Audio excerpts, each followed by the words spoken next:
begins.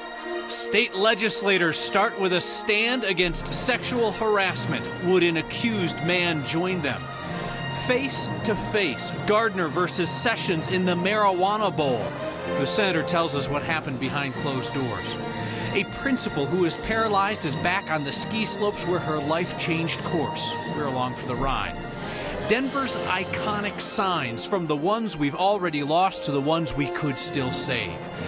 And the conducting debut of our Steve Staker, who only looks mildly terrified to lead the Colorado Symphony. Next. Can I let you in on a little something?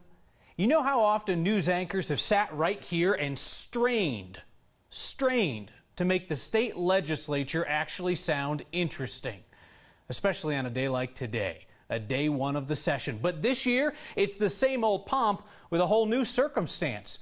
Our national discussion about sexual misconduct is playing out between individual members of the House. One legislator accused by another now calls her a liar. Our Marshall Zellinger has never seen an opening day like this.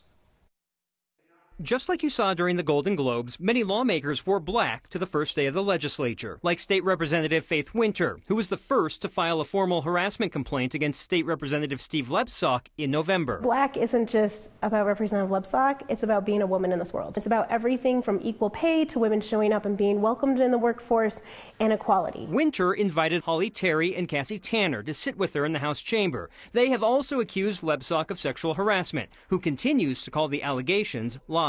Real sexual harassment and real sexual assault is intolerable. This week, Lebsock provided lawmakers a 28-page explanation defending his innocence in case they consider voting him out. If my colleagues are going to be voting on an expulsion, they need to hear both sides of the story. The topic of workplace harassment took up 5 minutes, 13 seconds of House Speaker Crisanta Duran's speech. We must confront these issues head on and successfully reform the culture of the Capitol. The House chamber stood and applauded, and 8 seconds later, Lebsock stood up and quickly sat back down. Let our actions show that the intolerable will be tolerated no more. During a second standing ovation, which were speeding up, Lebsock was the last to stand to get a drink of water. Every time that my colleagues stood up, I stood up, Marshall. Multiple lawmakers have faced harassment allegations over the last 2 months, so the legislature is creating a brand new human resources position,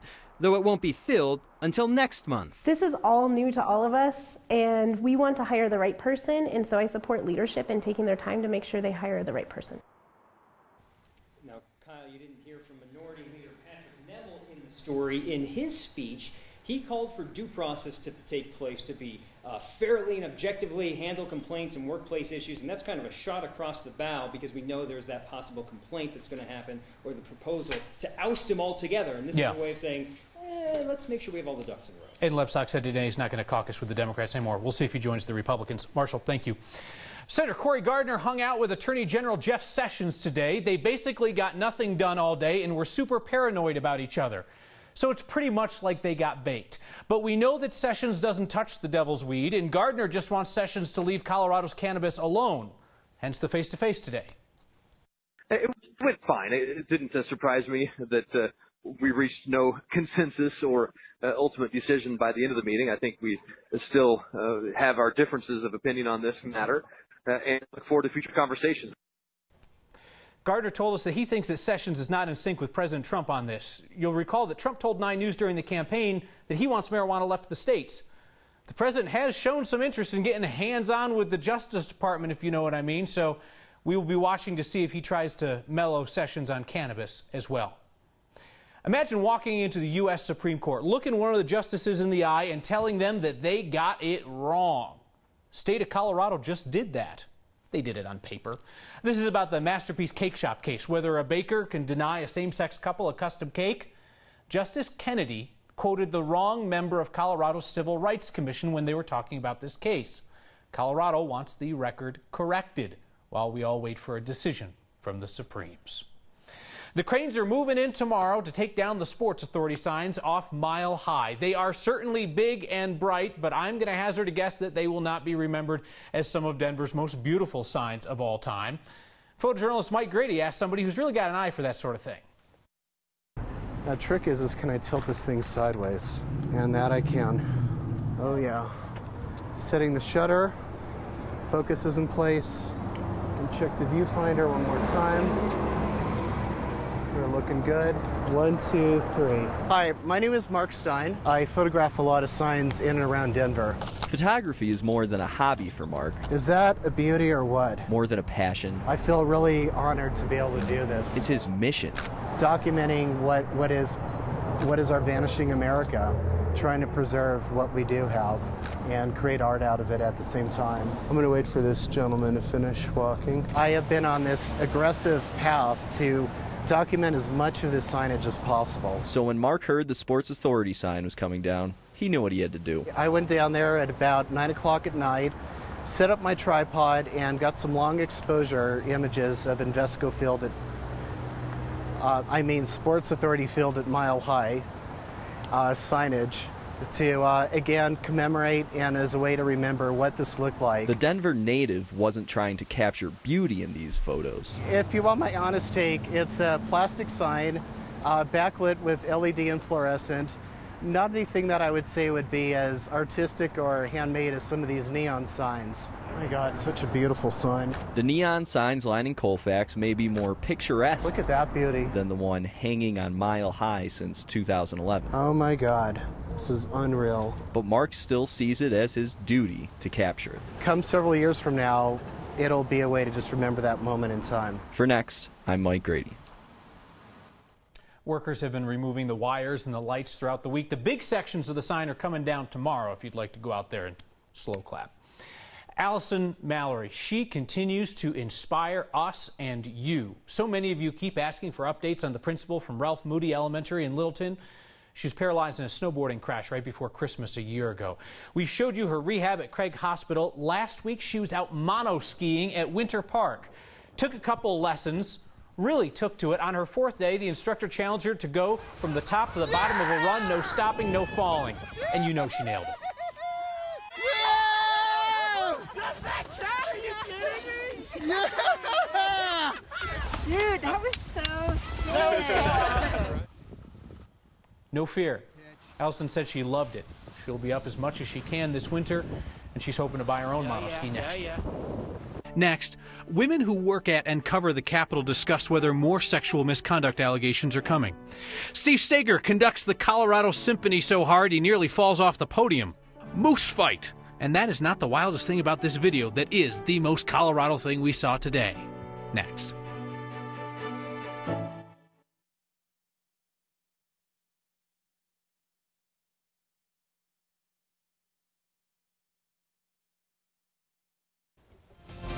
The most Colorado thing we saw today.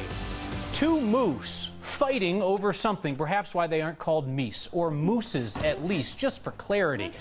Jan Durgerberg, I apologize, Jan, I know I murdered that. Durgerberg says that she saw the moose sparring in Breck this morning, but this is the video that caught my eye. Look at the size of those animals next to that car. That is the reason why you never want to run across one of them on the highway, and if you see them out and around, steer clear, especially if you have your dog with you. That's the most Colorado thing we saw today.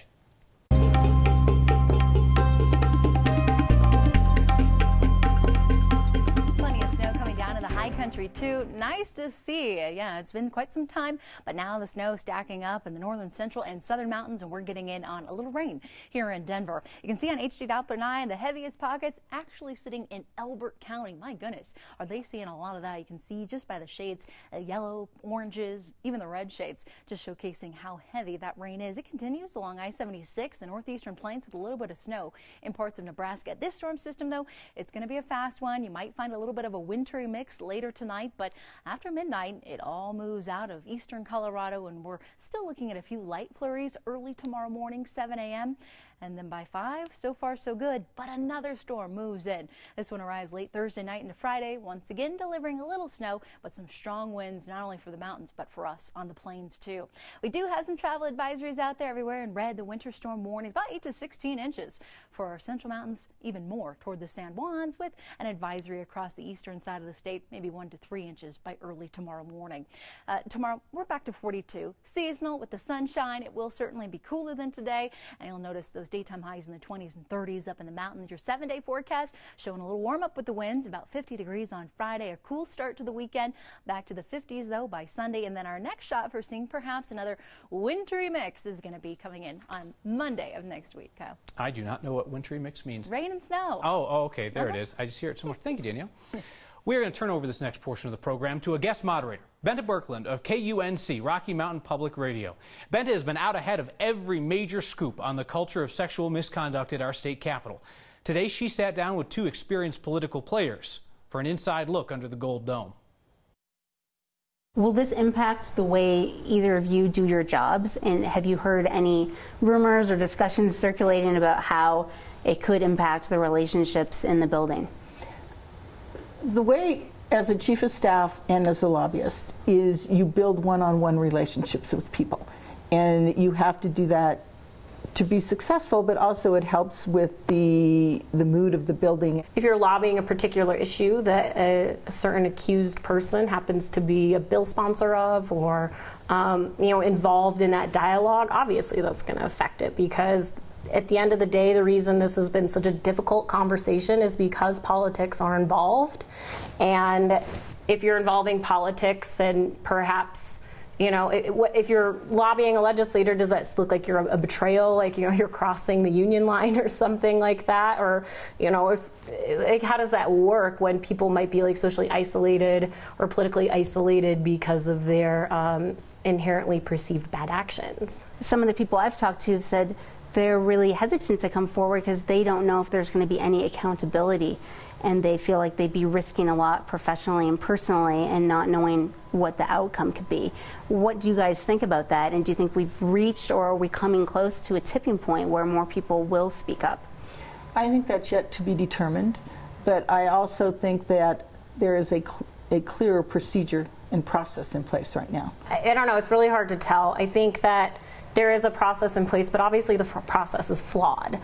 And that, you hear a lot of people in the media talk about due process. Well, government is of the people, by the people, which means the people are the process. So going to the media in this industry, I don't think is antithetical to due process. That is, in fact, due process. And I think that until we see some resolution that has a satisfactory conclusion, you will see more women and men, of course, stymied about being open and vocal about this issue. I think both of you are right. There's still a lot of uncertainty about how everything will play out, and just another added dimension going into this session. I just really hope that people realize and remember what happens in that building.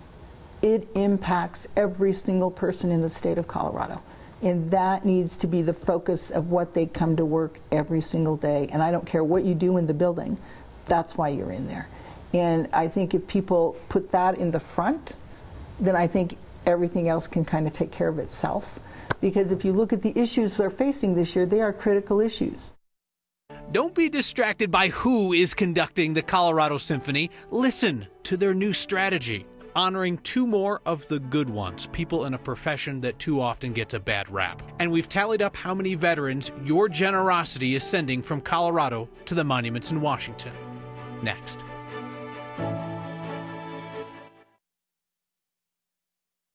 We recently met the Colorado Symphony conductor who's trying to lower the average age of butts and seats for their shows. Brett Mitchell is in his first year as director of music, and he's already made Steve Steger's nerdy dream come true. Is there something that makes this a perfect baton? Yeah, the amount of money I pay for him. If you think the conductor just stands there and waves his arms, you're wrong. I just want to do this with the, but that's not right. No, not really. I mean, otherwise I'm still paying back student loans for reasons I cannot fathom. There's a lot more to it. That's good. A lot more to mess up. and Brett decided to give me a chance in front of the orchestra, likely because he could use a good chuckle at work. All right, maybe I'll slip into something a little bit more comfortable. Much better.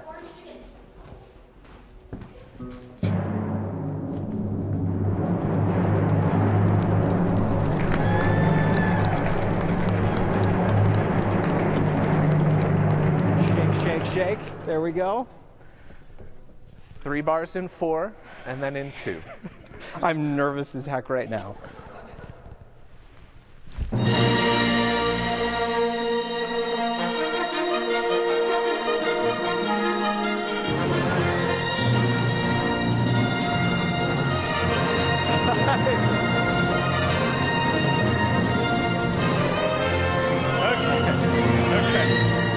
We've had a meltdown. We've had a meltdown. Yeah, I know that was all my fault. No, all right. The good news is it was all your fault. Good.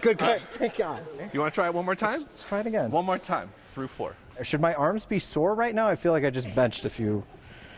All right.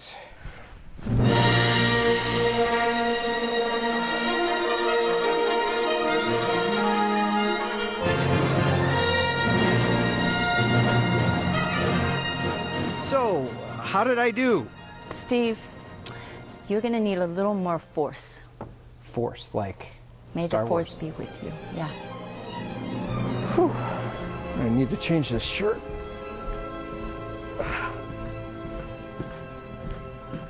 And I didn't. I just decided to keep wearing it for the rest of the day. You know, this is part of the effort of the symphony to try to make things a little younger. Sure. Attract a different audience into the seats. So in March, they're going to do the entire movie, A New Hope, with the orchestra playing all the music in the background. And when that music hits you for the first time, when you're standing up there, it's unreal. So just imagine that, just sitting in the audience there in the symphony. Yeah. Well, so they're going to change things up, attract a younger demographic. We're going to ask that you wear a tux every day to class up our office a little bit. Let's do it. Yeah, between the two of us, we are one decently dressed man. It's going to get a little stinky pretty quickly. Wash it, please. This next story is not about some police officer got in trouble, some teacher got caught cheating, nurse stealing drugs. Typical TV fare. This next story is about a public servant doing the right thing, like 99% of them do every day and never get any recognition for. As we always say here, they are the good ones. And they're almost all good ones. Denver police technician Amy Eston's one of the good ones. She met a domestic violence survivor who was desperately trying to get back to Atlanta to her children. So Eston bought her a plane ticket with her own money. She was honored today by the department. Denver police officer Tara Moxon is also one of the good ones. She met an older woman while on patrol in February. The woman lived alone. She didn't have any family in town. Their brief contact turned into a connection. Officer Moxon has become a friend. She recently took the woman to a concert. They should go to Star Wars. She recently helped her find an assisted living center where she'll be more safe and comfortable. If you know of a public servant of any sort, somebody in a profession that typically gets a bum rap and doesn't deserve it, well, we would like to hear about them. Email next@9news.com or get our attention with the hashtag #HeyNext. I'll say it again, you all are generous folks every stinking time. This time for veterans hoping to take an honor flight to Washington. Just how many vets? Next.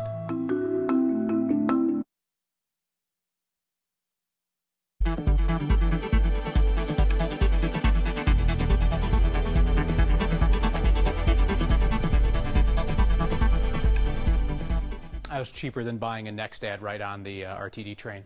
Thank you to everyone who donated yesterday to the Honor Flight Telethon. We brought them home in the final hour on this program, raising $123,000 on the day. That means 2 full plane loads of Colorado veterans will go on the Rocky Mountain Honor Flight to see the monuments to their service and the sacrifice of the men and women that they served with. If you haven't donated yet, the link is still up online through the end of the week. There's a link on 9news.com or on the 9 News app. Finish with your feedback. A lot of feedback about the moose fight that we showed tonight. Jan writes in, says, I would call it the least Colorado thing anyone would see today. And Celeste Munoz from Littleton explains why. She says, well, it can't be the most Colorado thing.